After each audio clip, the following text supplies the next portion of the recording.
So often we walk around with a question mark above our heads because we're figuring out who we are and where we're going in this life in real time.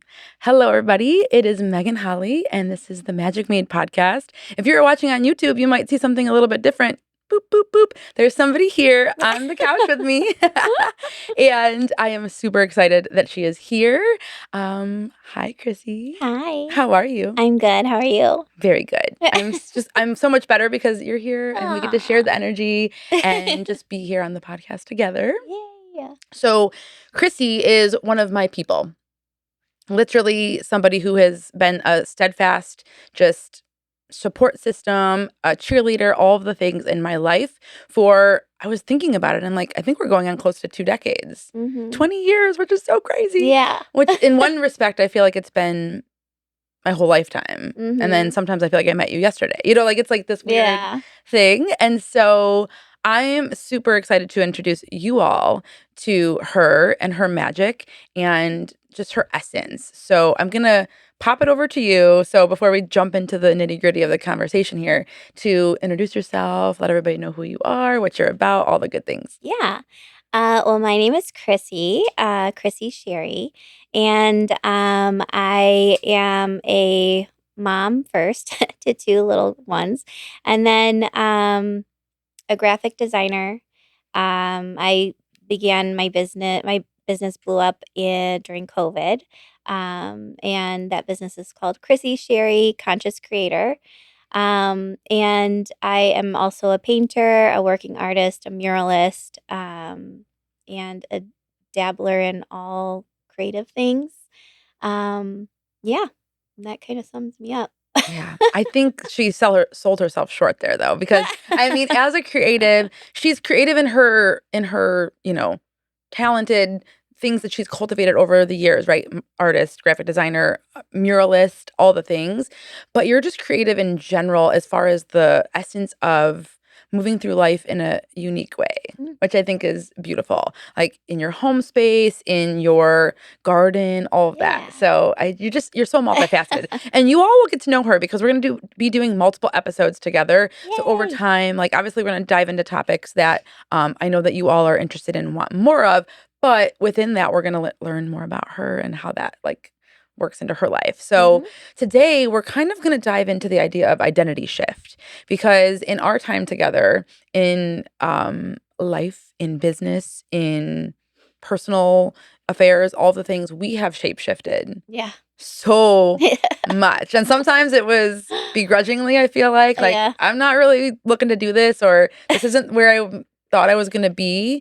And oftentimes it's because we have this big vision for ourselves, or each other sometimes, because I think oftentimes we'll see something in one another that the other is not quite ready to own yet. And we're like, nudge, nudge, wink, wink, hint, hint, go, go, go, go.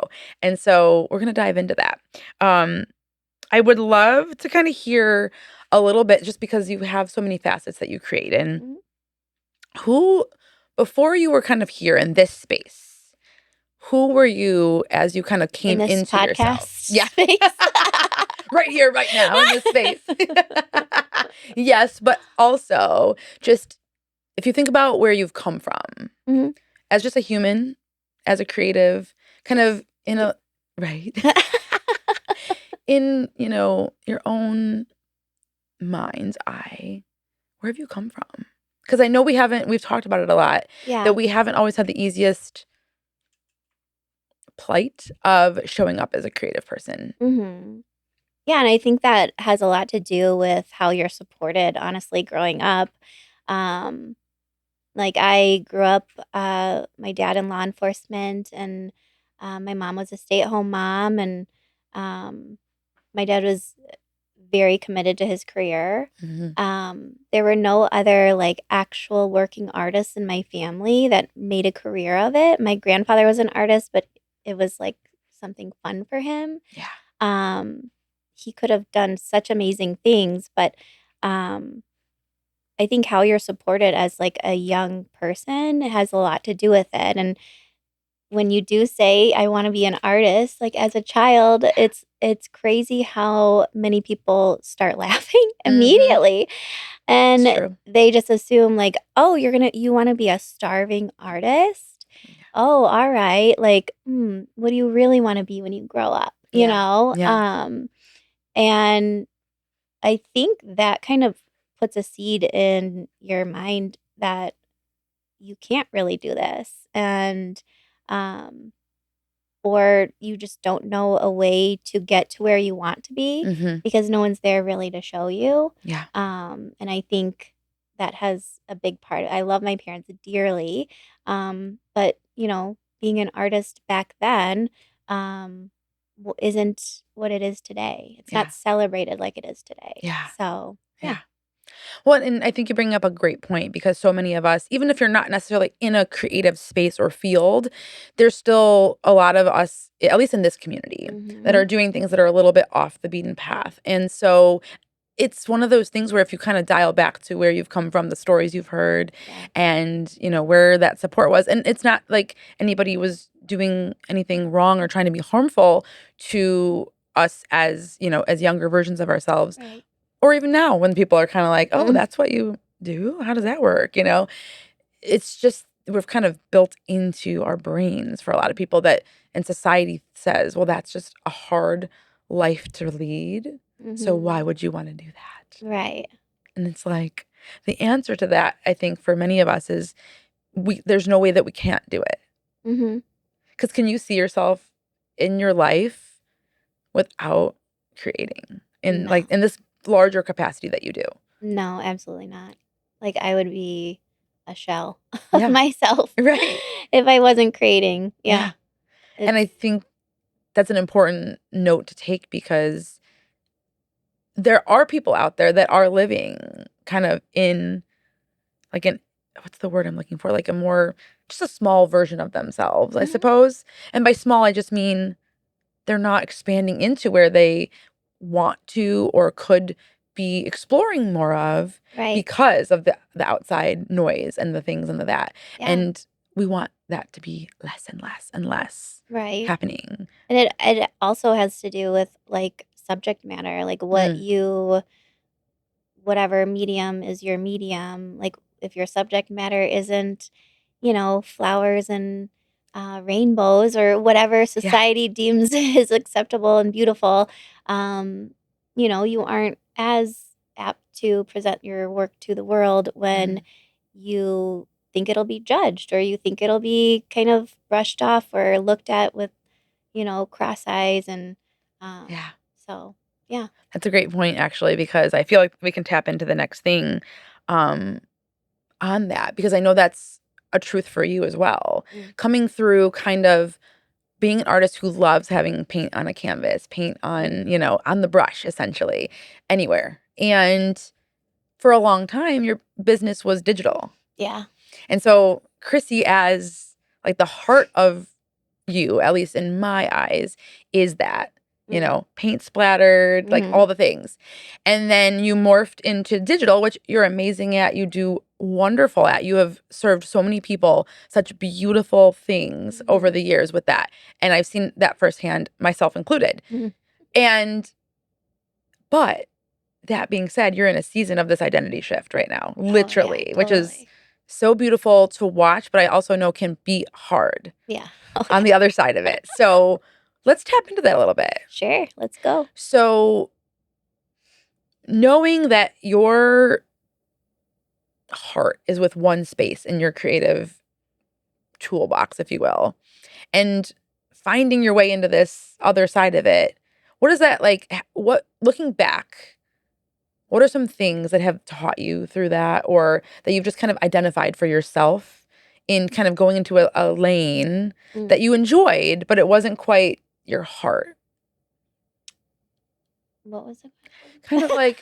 like when you look back to see like how you went from one, like the thing that you love, Yeah, right?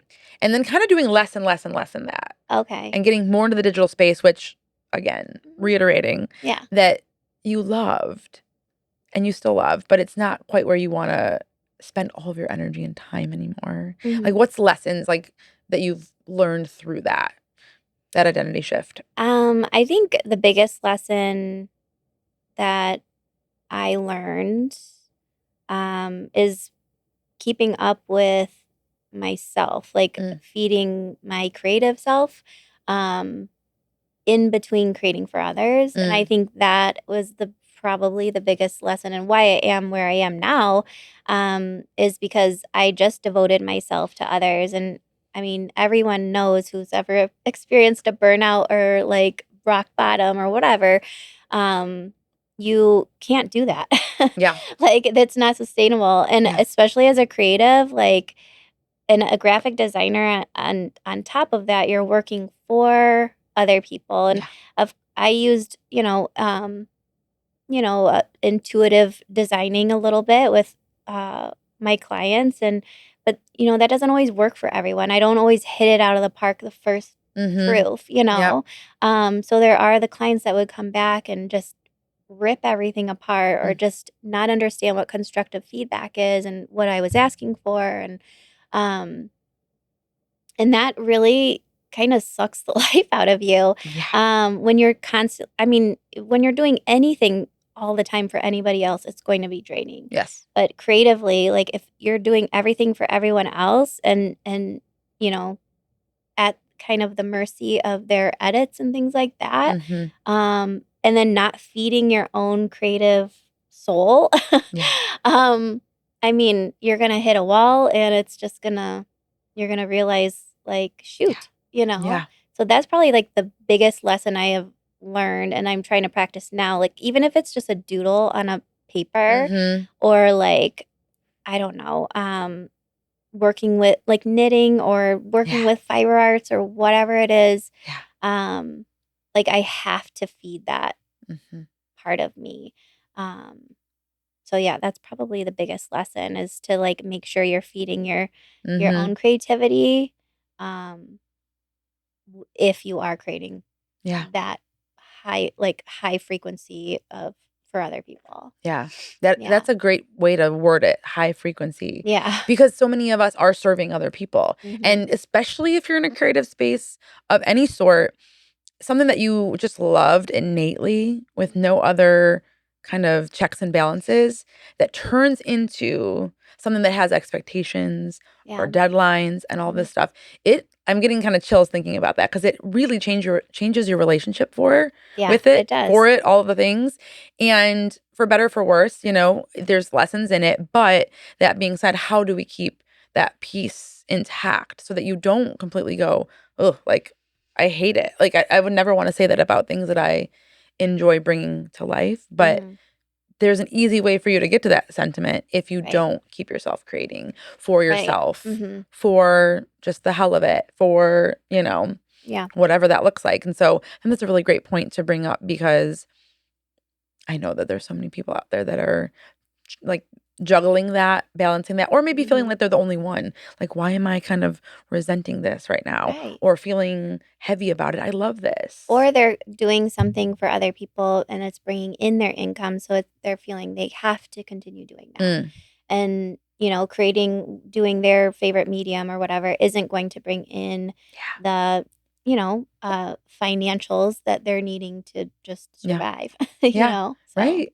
I mean, sometimes you just have to do what you have to do, but then just being cognizant of where you're at and how you're feeding that creativity for yourself is like huge. Yeah. No, that's another really beautiful point, because sometimes there is a means to an end, right? If it's a part of your career and your income, there is something that you have to take into account, right? As responsibly as somebody who needs to, continue paying bills or whatever it is. But that being said, we've both had these shifts, right? Of moving, like, I can't really like keep taking this part of my business on. How do I get to the next part and phase it out, right? So maybe you're not just going to cold turkey be like, I'm never going to do this work anymore, but how can I find a way to phase it out or do it differently, refer more of this work so that I can take on that work, all of the things. So let's segue into that, actually, because you're literally in that wholeheartedly right now. Yeah. I'm in it deep.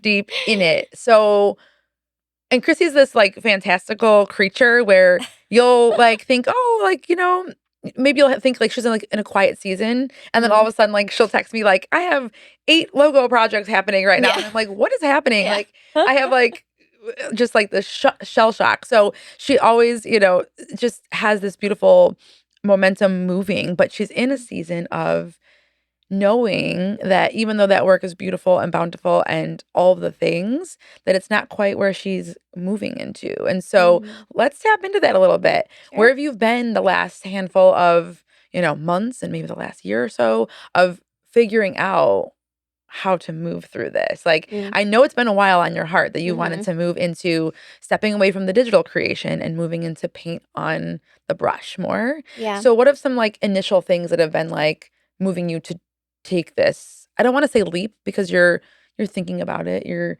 not just like jumping off the deep end, but what's kind of moved you into this more?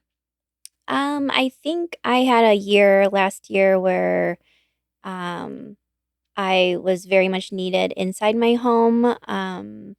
And it was a rough one.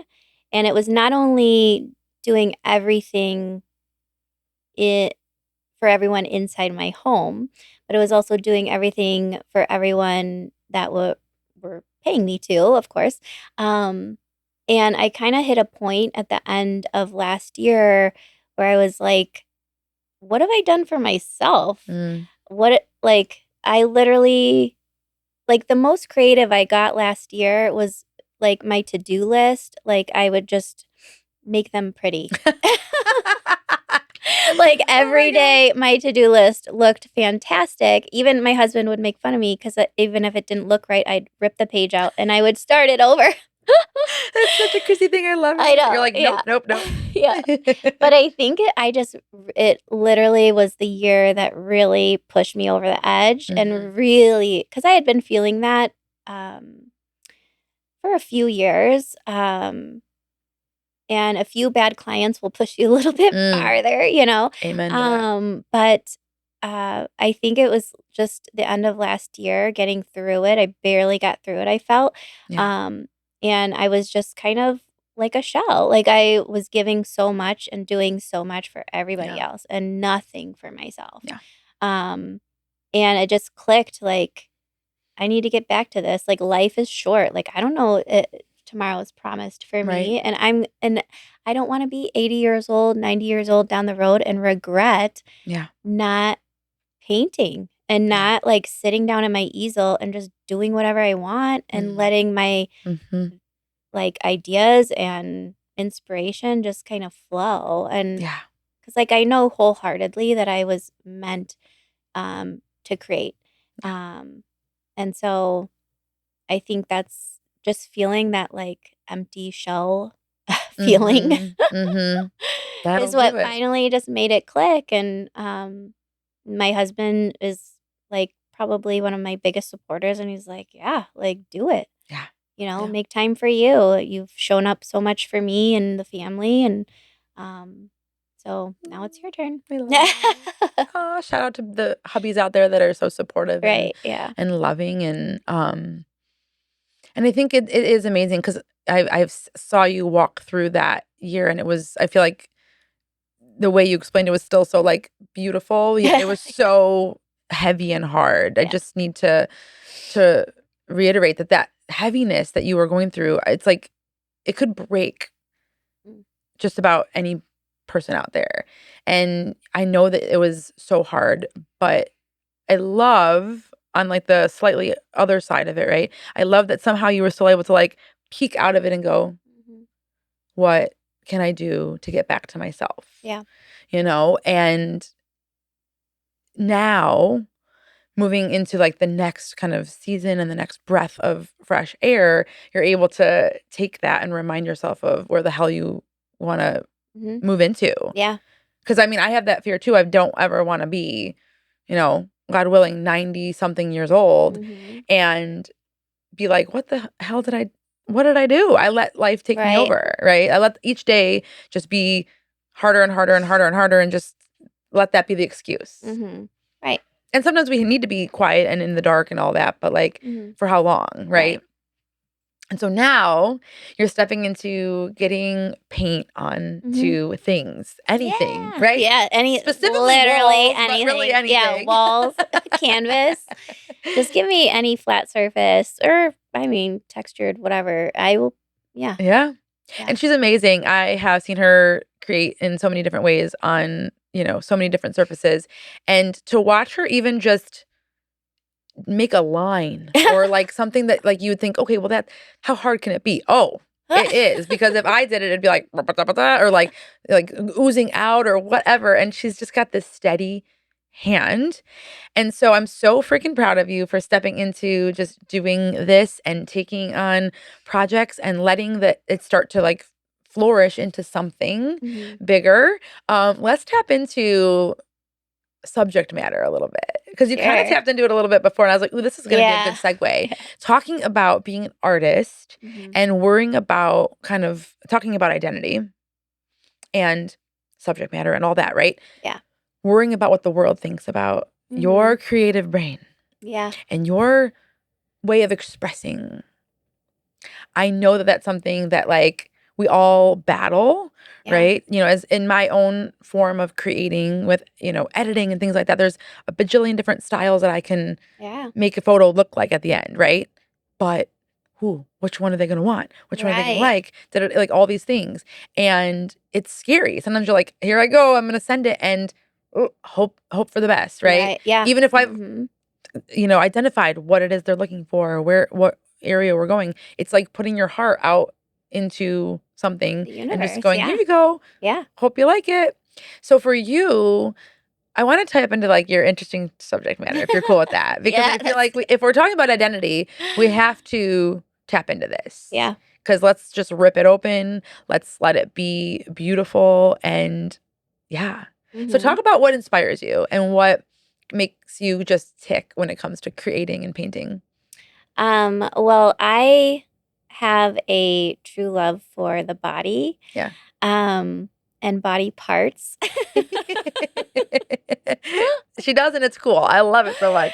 Not in like a weird like serial killer way. It's like more in a way where like I think and I know the body is absolutely amazing. And I've witnessed miracles in my life that the body has, recovered from things and done amazing things just with, shift in mindset or, we can get into that later. Yeah. But the body is fascinating to me.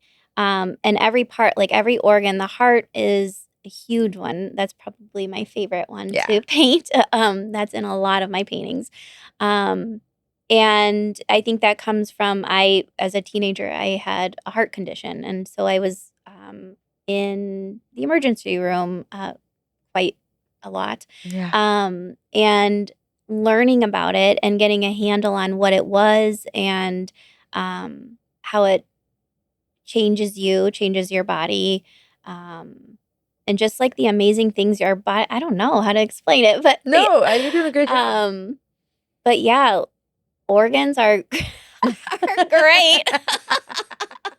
I love it. If you take nothing away from this episode, love your organs because they are great and they're powerful. No, but really seriously though. Yeah, I mean, for sure.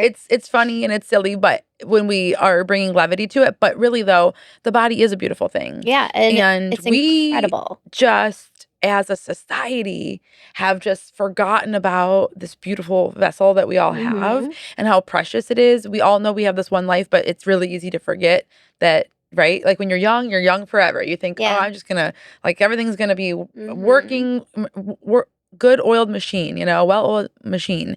And then, you have ups and downs, like you said, like, and it's to be celebrated. Yeah. But yet we're often hiding it, whether it's from the outside of it, because we're like ashamed of something, like people, it's so common for women to want to hide their arms or, their legs or, this, that, or from the inside, we just don't even think about how amazing it is, right? Like what's happening. Like sometimes I'll stop and think about it and be like, whoa, like I don't think about going like this and moving the microphone. I just do it, right? Like, it's like this crazy thing, or the heart is just constant. Like Nathan, I think he would giggle knowing that I bring this up or whatever. But sometimes he's just like, your heart just keeps pumping, right? He's like, it just like keeps going. It's just doing its job all the time. And we'll just like get into this like funny little funnel of conversation. And I'm like, yeah, it's wild. Yeah.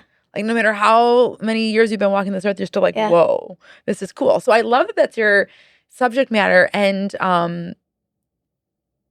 I've seen just the beauty and like the interesting perspective and point of view that you bring to it, because it's so art filled and it's so colorful and gorgeous, like the things that you bring to life with it.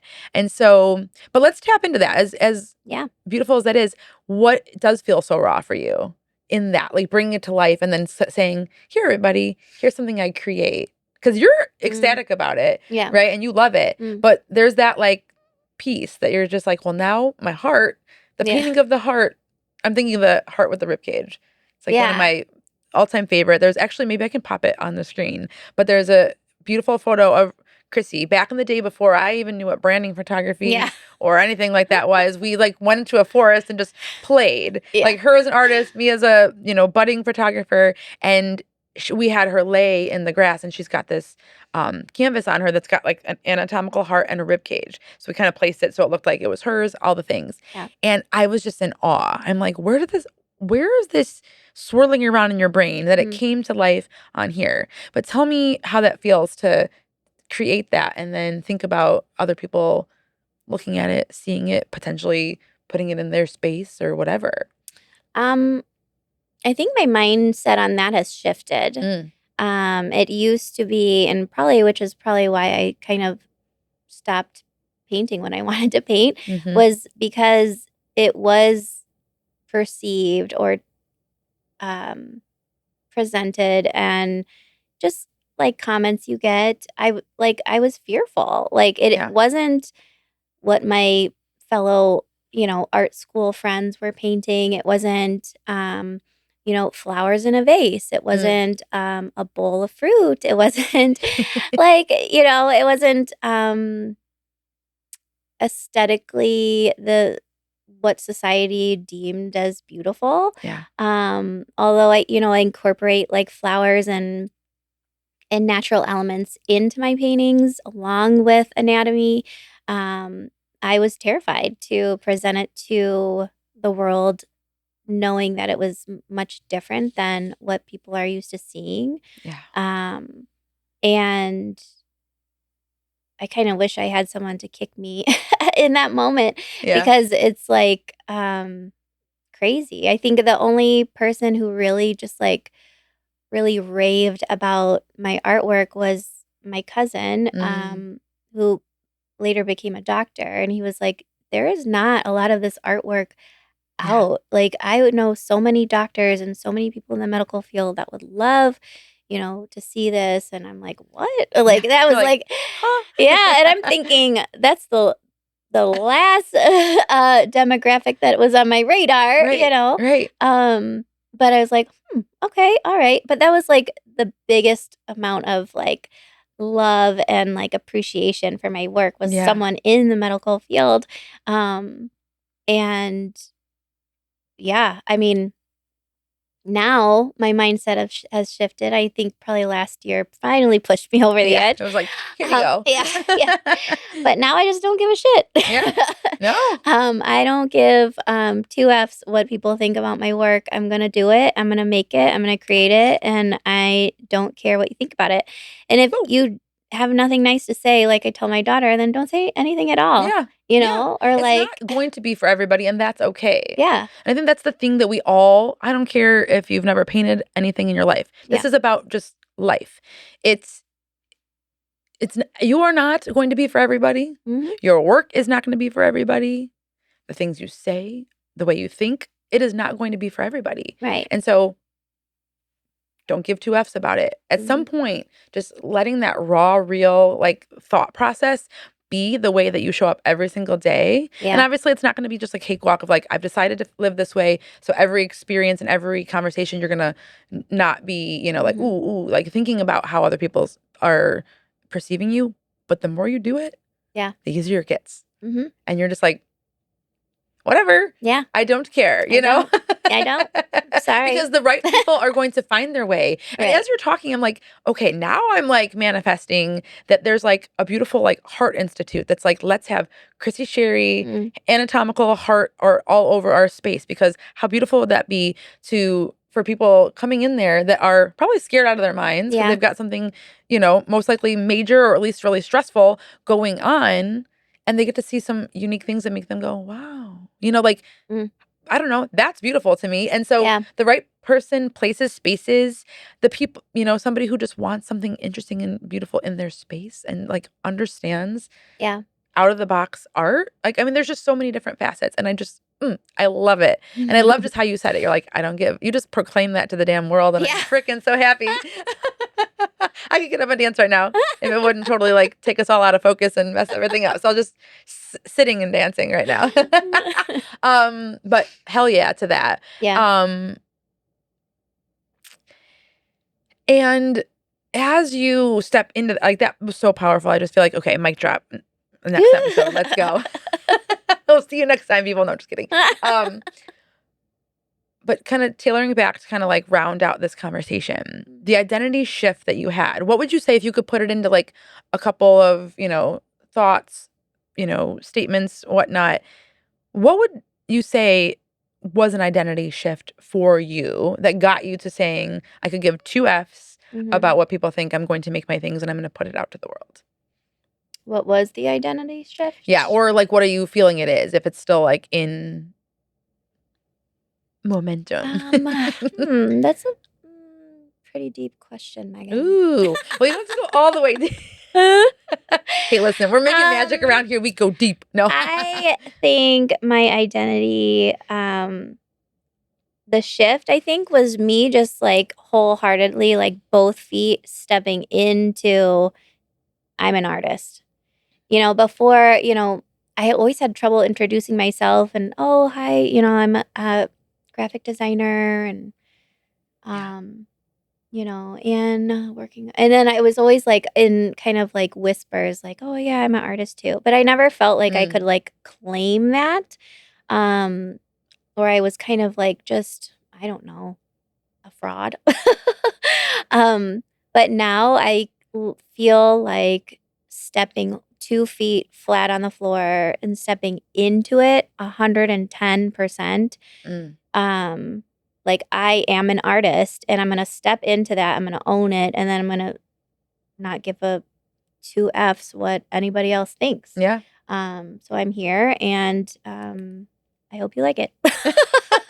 And if you don't, that's okay. That's okay too. Just be nice at least. Just be respectful. That's all we ask. I think as creators out there, creating on like even like socials, like just like putting your stuff out there, just if you don't have something nice to say, just move along. It's okay. It doesn't have to be for you, but you don't have to rip people apart. That's all I'm going to say on that. But anyways, I love that you identified that so clearly, the idea that you felt like a fraud.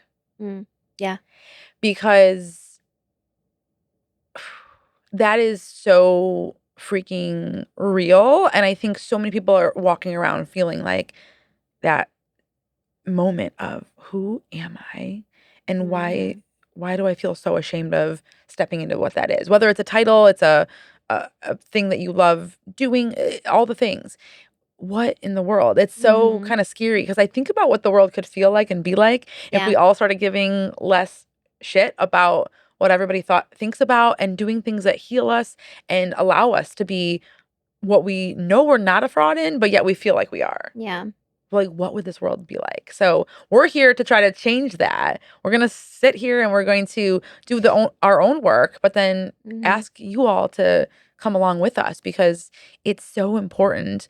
And I feel like there's so many different things we can dive into, but we're going to wait till next episode to do that because we could talk for days and days and days on just this little part. But if you were thinking about the person listening, hi person, we love you. What's one thing you would want to call out to their heart if they are feeling like they're either in the middle of an identity shift or going, oh shit, I think I'm living in a space where I feel a little bit stuck and I'm not living into my true identity? What would you tell them? I think I would tell them that if you're truly feeling something like inside your heart and soul, that it's meant to be and it's meant for you. And I think that um, think of yourself when you're 80, 90 years old and looking back on your life and regretting Yeah. not owning that part of you and not just stepping into it and celebrating it. Mm. And then also, nobody knows what the hell they're doing. Yeah. So figuring things out seems scary and you're going to mess up and there's going to be lessons learned. And life is a learning practice, right? So I think owning it 100%, stepping into it, no matter how scary it feels inside, Mm-hmm. and kind of presenting yourself to the world, to God, the universe, whatever you believe, with full confidence, even if you're shaking, even if your voice is shaking, even if your hand is shaking, even if you don't know what the next step is. Presenting that to the world, I think, opens up a lot of opportunities that weren't there when you were hiding behind whatever you were hiding behind.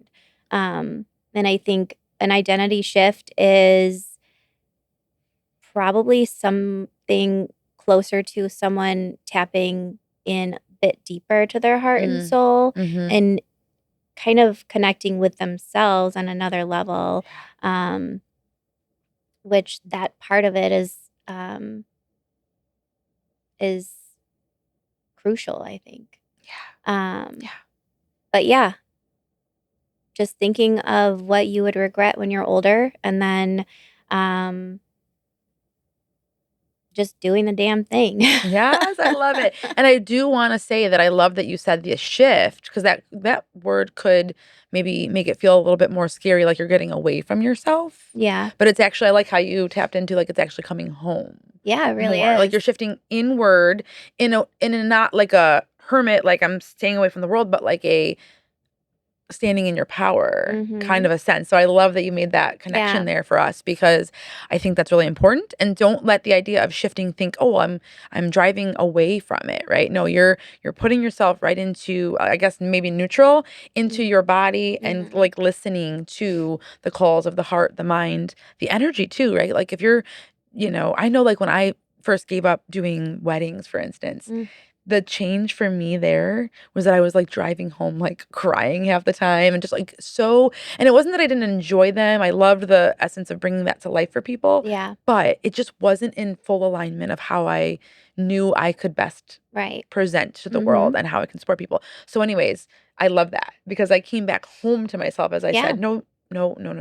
So thank you for that. So And isn't it fascinating that when you do, like the opportunities just come to you? Yeah. Oh, 100%. It's like Yes. That's probably the part that has blown my mind the most is that I didn't even need to announce it. I just claimed it and then the opportunities, the murals, all these things started coming to me and I didn't have to like go and no, it's true. Throw my card around or anything. It's true. And it's one last little point here on that note. It is very scary to start saying no to something, especially if it's what people expect of you and or it's part of your income. Like, let's be honest. Let's be really real here. For a lot of us in this space, we're entrepreneurs, we're creatives, we are doing some things. And even if you have a 9 to 5, like if you decided, hey, I want to step away from that a little bit more or go part-time to pursue something, that sounds very scary and overwhelming. So to say, I'm not going to take on graphic design work anymore, or it's limited or less or whatever, or I'm not going to do weddings or I don't do this or I don't do that.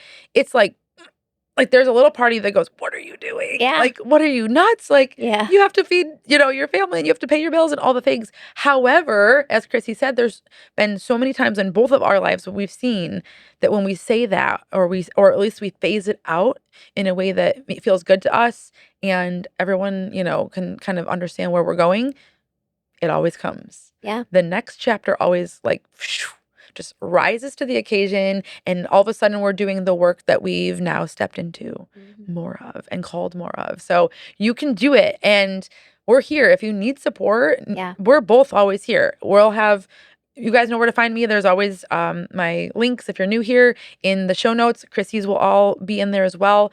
We literally mean it when we say, reach out and say, yo, I am inspired by stepping into myself more, but I'm scared. We will be there. We are here to help. And that is what we are called to do in being the creative, crazy creative humans we love to show up in this world as. So we are there. So we are going to wrap this episode, but I want to call a little dream work to you in order to keep this momentum going. So if something was kind of just bubbling up for you in this episode, listen to it, jot some things down, and take an action step, because nothing's my pet peeve. Every time I get on a stage and I speak to people, my pet peeve is if you sit there and you go, yeah. And you take notes, you go, oh, I'm going to do that. Oh, I'm going to think about that more. And then you leave and you go drop the kids off at whatever their activity is. And then you go home and you do none of it. It ain't going to do anything for you. That paper is not going to magically change everything. Now, of course, putting it on paper is beautiful, but what's the action step? So what is your action step you're going to do in something that you know you want to bring more to the forefront of yourself, your identity, your work, your call to this life? And do not forget to keep looking for the magic and look around. Send over your little glimmers of sunbeams or sparkle or whatever it is for you. I want to see it. You can send it over in my DMs, drop it in the comments, all the good things. And until next time, my friends, we will see you soon.